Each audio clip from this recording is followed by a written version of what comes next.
Alors sur l'organisation de la semaine, une chose qu'on essaye de faire attention, c'est de planifier nos chantiers, pas forcément un gros démontage, quelque chose de très technique le lundi, ni le vendredi, parce qu'on accumule quand même de la fatigue tout le long de la semaine. Et donc, en théorie, quand on peut, le lundi, c'est pas toujours facile de ne pas mettre des chantiers compliqués, mais le vendredi, en tous les cas, en général, on essaye.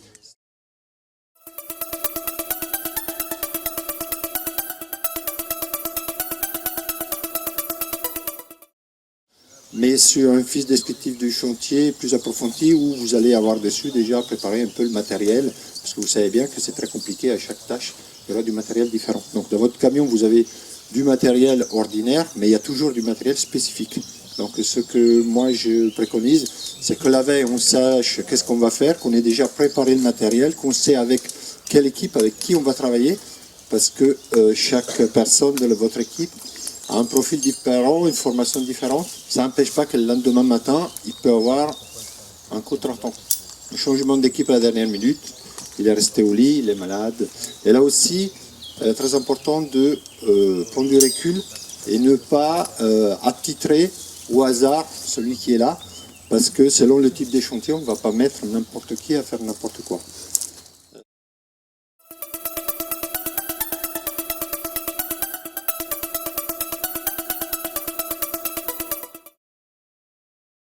C'est la MSA de France qui a travaillé sur la pénibilité en élagage et ils se sont rendus compte que le travail d'élagueur était un des plus pénibles parce qu'il y a eu des mesures qui ont été prises et des mesures cardiaques. Ils se sont rendus compte que c'était un des métiers les plus durs. C'était plus dur que les rippers. Donc les rippers, moi je ne savais pas trop ce que c'était. En réalité, c'est les gars qui tirent les poubelles.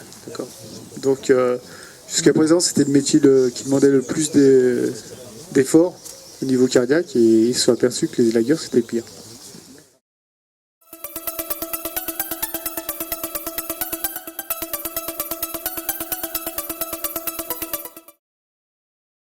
Juste un petit mot sur les accidents du travail. Vous savez que vous avez une activité quand même qui est à risque, une activité qui est physique, et donc vous mettez votre corps à dure épreuve, notamment aussi bien donc au niveau du squelette, on va faire un petit mot là-dessus, au niveau musculaire et articulaire. D'accord. Et donc, tout le monde le connaît ça? Qui l'utilise? Honnêtement, qui l'utilise? Vous voyez, hein. Donc il n'y en a pas beaucoup. Il y en a qui l'ont découvert tout à l'heure, là je ne sais plus avec qui on était là tout à l'heure. Voilà, il y en a qui l'ont découvert, qui ne connaissaient pas cet outil-là. Ça fait 70 ans que ça existe, hein. C'est suédois, qui est en 80, je ne sais plus, mais bon voilà. C'est un outil qui vous permet quand même de limiter vos efforts.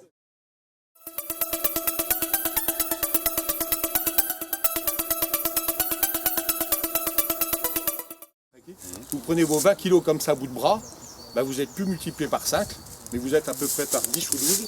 Donc vous calculez la pression que vous mettez au niveau du disque. D'accord ? Elle est énorme cette pression. Et tant que vos deux vertèbres sont bien, la pression elle va s'exercer sur toutes les vertèbres, sur tous les disques. Ça va être un petit peu dur, mais ça va se faire. À partir du moment où vous êtes un petit peu désaxé, elle fait expérience le système qu'on appelle le système casse-noix.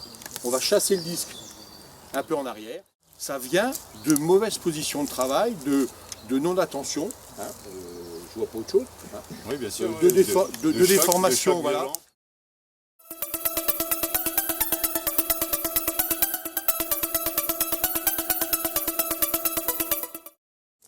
Regardez sa position de cheville comme elle est.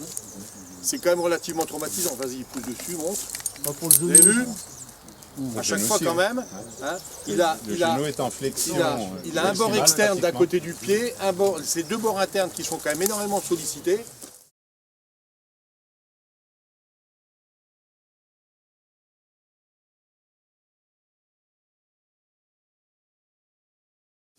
Okay. Là, il travaille dans l'axe. Complètement. Là, si on regarde bien, il est dans un axe parfaitement droit.